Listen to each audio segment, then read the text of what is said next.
बच्चों, कैसे हो आप सब? उम्मीद है आप सब अच्छे होंगे।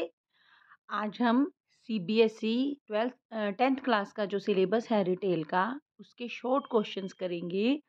आपके जो 10th का एग्ज़ाम है, उसमें बहुत से शॉर्ट क्वेश्चंस आते हैं। तो आज हम जो स्टार्ट करेंगे 10th क्लास की रिटेल के शॉर्ट क्वेश्चन। तो इस वीडियो में हम करेंगे फर्स्ट यूनिट के फर्स्ट सेशन के शॉर्ट क्वेश्चन। तो ये है, it is the responsibility of dash to see that every cash counter is managed properly.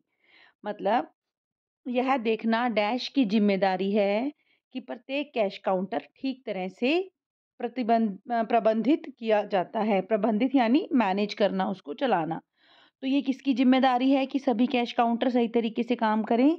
या तो कैश काउंटर इंचार्ज की या फिर हेड कैशियर की। उनकी जिम्मेदारी है ये देखना कि सभी कैश काउंटर सही तरीके से कार्य करें। नेक्स्ट है, dash features which allows setting of multiple exchange prices for the same product. कौन सी ऐसी विशेषताएं हैं, डैश विशेषताएं हैं जो एक ही उत्पाद यानी कि एक ही वस्तु के लिए कई विनिमय मूल्य, मतलब खरीदने बेचने का मूल्य, एक्सचेंज प्राइस निर्धारित करने की अनुमति देता है। तो ऐसी कौन सी विशेषता है, उसे कहते हैं सपोर्ट एक्सचेंज या फिर समर्थन विनिमय। समर्थन विनिमय वो प्रणाली है जिसमें एक ही वस्तु के एक से अधिक खरीद मूल्य पर खरीद बेच की जाती है। नेक्स्ट है, auto recovery and dash is possible in connection with server is distributed. Distributed या डिस्टर्ब्ड, जब सर्वर में किसी तरीके की कोई प्रॉब्लम है या उसको वितरित किया जाता है, तो क्या सिस्टम होना चाहिए हमारे पास? Offline billing. ऑफलाइन बिलिंग की सुविधा हमारे पास होनी चाहिए। नेक्स्ट है, telecom billing process includes dash and dash payments from the customer.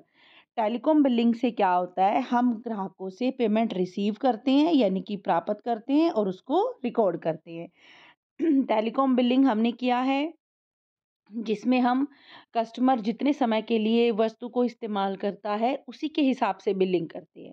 तो टेलीकॉम बिलिंग में हम क्या करते हैं, पहले तो हम प्राप्त करते हैं और उसके बाद उसको हम क्या करेंगे, रिकॉर्ड करेंगे। नेक्स्ट है, wholesale billing can also be settled using dash. जो थोक बिलिंग है, होलसेल बिलिंग है, उसको किसके इस्तेमाल से भी पूरा किया जा सकता है? Retail billing system. क्योंकि हमने पढ़ा है होलसेल बिलिंग और रिटेल बिलिंग।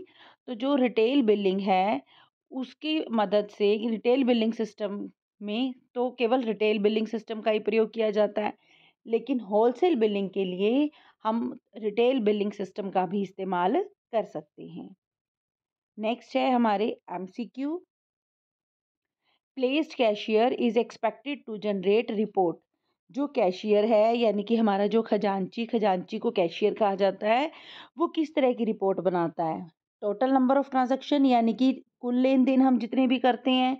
एसकेयू यानी कि स्टॉक कीपिंग यूनिट, सी एसकेयू के हिसाब से रिपोर्ट बनाना, या टेंडर वाइज रिपोर्ट बनाना, या फिर सभी। तो जो कैशियर है वो उपरोक्त सभी के विषय में रिपोर्ट बनाता है। तो इसका आंसर आएगा all of the above. Next है, billing accuracy is most important factor for. जो बिलिंग एक्यूरेसी यानी कि बिलिंग की शुद्धता है, सटीकता है, वो किसके लिए महत्वपूर्ण कारक है? ग्राहक की संतुष्टि के लिए, या रीसेलर की संतुष्टि के लिए, या खरीद की संतुष्टि के लिए, या उपरोक्त में से कोई नहीं। लेकिन जो बिलिंग एक्यूरेसी है, जो बिलिंग की शुद्धता है, वो किसको संतुष्ट करती है? ग्राहक को। अगर हम शुद्ध तरीके से सही बिल होगा तो कस्टमर सेटिस्फाई होगा। तो कस्टमर सेटिस्फेक्शन या ग्राहक की संतुष्टि के लिए बिलिंग हमारी जो कैसी होनी चाहिए? शुद्ध होनी चाहिए, सटीक होनी चाहिए। तो उम्मीद है आपको ये प्रश्न समझ में आए होंगे। अगर कोई डाउट हो तो आप कमेंट बॉक्स में पूछ सकते हैं। Thank you.